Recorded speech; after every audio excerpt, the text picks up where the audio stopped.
A major theme of the socio-political and cultural discourse in the West today is the accusation of systemic racism and discrimination against Black people. Another type of racism is systemic racism, which is broader than institutional racism. Systemic racism describes how racial inequities can flow from one arena to another within a system of various institutions, such as the healthcare system or the criminal justice system. From North America to Europe, the existence of racial disparities across different spheres is seen as evidence of such discrimination, whether it's in terms of income, wealth, health outcomes, academic achievements, or representations in positions of power. Black individuals, on average, appear to fare worse than individuals from other racial groups. For example, in 2021, the median household income for blacks in America was $45,000 compared to $71,000 for whites and $101,000 for Asians. In 2018, the college graduation rate for black students was 40% compared to 64% and 74% for white and Asian students, respectively. Given this reality, the popular narrative is that racism and discrimination are responsible for these disparate outcomes. There is no doubt that racism and discrimination have underpinned the history of Western civilization. In the British colonies that later became the United States of America, for example, Africans were enslaved for centuries, followed by decades of legal discrimination against their descendants, which only ended as late as the 1960s with the passing of the Civil Rights Act of 1964. Many black families may not have had the opportunity to build the skills and accumulate the necessary wealth and influence, putting them at a significant disadvantage. It follows, therefore, that past discrimination can be one of the reasons for the disparities observed today. However, things have gotten objectively better for black people. Tremendous opportunities have opened up and barriers have largely been eliminated. The West has proven that for most people with a modicum of ability and determination, one could become successful in any chosen endeavor, and that black people are not at any significant disadvantage because of their race. Many Africans, sensing this opportunity, have emigrated to the West in search of better opportunities and often do find one. But there are some black people, far too many in my estimation, who believe that racism and discrimination continue to shape social, economic, and political outcomes significantly and negatively for black people today. For such black people, every disparity, misfortune, inconvenience, or negative interaction involving a black person is blamed on racism and discrimination. As a result, many are stuck in the mental state of I will never succeed because the system is rigged against me. This disempowering message has become a self fulfilling prophecy for many blacks.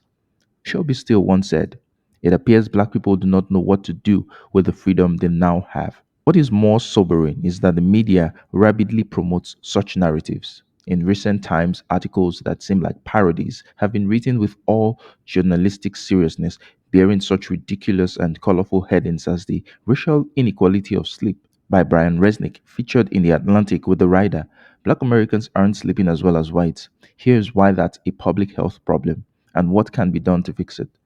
The article had this to say, explaining why this sleep disparity exists. Quote, on the question of how to explain the black white sleep gap itself, researchers have a number of related theories. The stress caused by discrimination is one strong possibility. Black politicians are not left out of pushing this toxic narrative. The Vice President of the United States, Kamala Harris, once tweeted, "Black women deserve to have a joyful experience with their pregnancy." Here I am scratching my head as to what she means by that. Are black women having miserable pregnancies while white women have joyful pregnancies? Whose job is it to ensure that black women have joyful pregnancies? So many burning questions, and of course, no coherent answers. US House of Representative member Elan Omar quote tweeted an article stating, in Minnesota, indigenous students are 10 times more likely to be expelled than their white peers. Black students are 8 times more likely to face disciplinary action. Students with disabilities also face more disciplinary action. Glad Minnesota is taking action.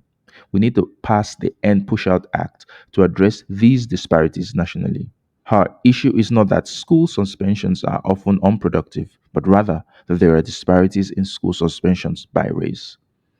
A question for Elon: are the white students acting in a manner that requires disciplinary action at the same rate as black and indigenous students? Heck, are the Asian students acting in a way that requires disciplinary action as much as the black students?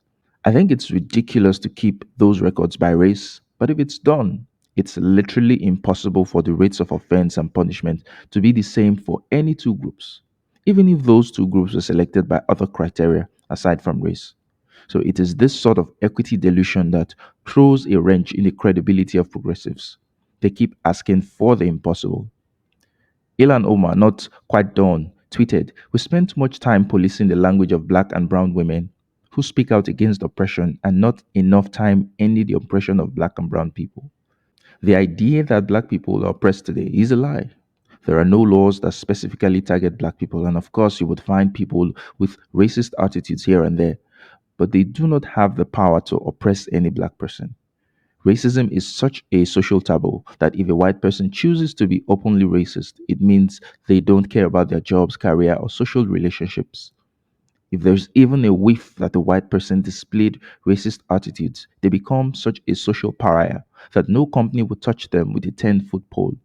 Some have lost their jobs, others have been forced to tender humiliating apologies for accusations of being racist. Recently, the end of race based affirmative action has caused a lot of uproar, with some claiming that it will lead to no black people being admitted to elite universities like Harvard. In my opinion, I think the impact of race in these admissions was not that significant. However, it was a crutch. It opens a question mark above the heads of black people in these elite universities who could have gotten in by merit without affirmative action. But courtesy of affirmative action, their abilities would always be called into question. Right wing commentator Charlie Kirk recently claimed that black people like Barack Obama and Kamala Harris robbed white people of the political positions they held/hold because of affirmative action. Now, this is obvious nonsense, at least in Obama's case. Kamala Harris, I'm not inclined to defend. But such accusations of the 44th US president not meritocratically earning his way only arise because of affirmative action. In a recent interview on this podcast, Adam B. Coleman stated: "Black people have the freedom to succeed and to fail. Freedom doesn't always mean success, and if black people need affirmative action to be successful, then they have failed." He continued by saying, "I won't mind if Harvard is 60% Asian. If black people want to be in these elite universities, then black people need to work harder, just like everyone else." About a year ago, while interviewing Bob Woodson in an episode entitled "What Defines America? Oppression or Promise?", I asked him about the impact of past discrimination on African American socioeconomic status today and why we should be more empathetic. And he said, "Those who are behind need to run faster." Those words were very striking and have stuck with me ever since. Different groups of people, by virtue of an accident of history, are faced with disproportionate challenges. What they need is not a crutch to lean on. What they need is to be innovative and resourceful to look for ways to mitigate those challenges. The idea that racism and discrimination hold black people back today discounts the incredible ability of humans to adapt and overcome challenges. Now, this might seem cliche, but Jewish success, despite never ending discrimination for all of their history, is a testament to the resilience of the human spirit.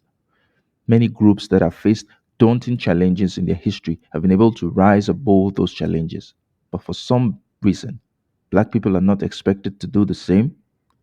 The skews of racism and discrimination, as stale as it is now, continues to be a hindrance that must be discarded if black people are to make progress in the 21st century.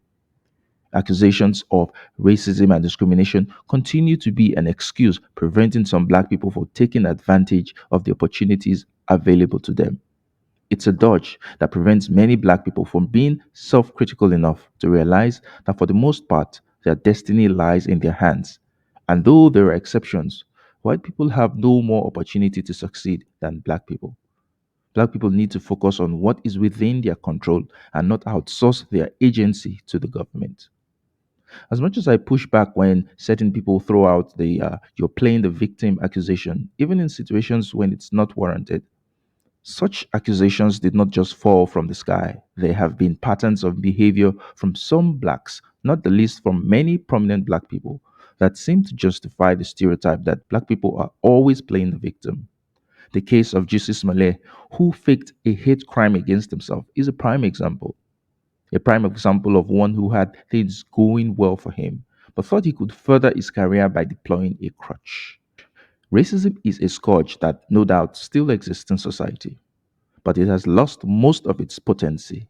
My African American friend Stanley puts it succinctly when he says, racism today is more like speed bumps. You can always find a way around it.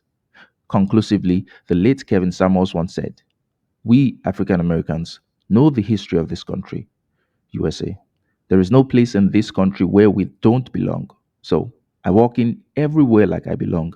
If I have the credentials, if I have what everybody else has, I'll have what everybody else has. And that's what I want for you to start looking at yourself like you belong. Everything out here has somebody coming from another country to come get their piece of it. You were born here. There is no place here you can't go. So what's stopping you? So that's the video. If you like what we do on this channel, consider becoming a channel member or patron. However, your likes, shares, and views are just as valued.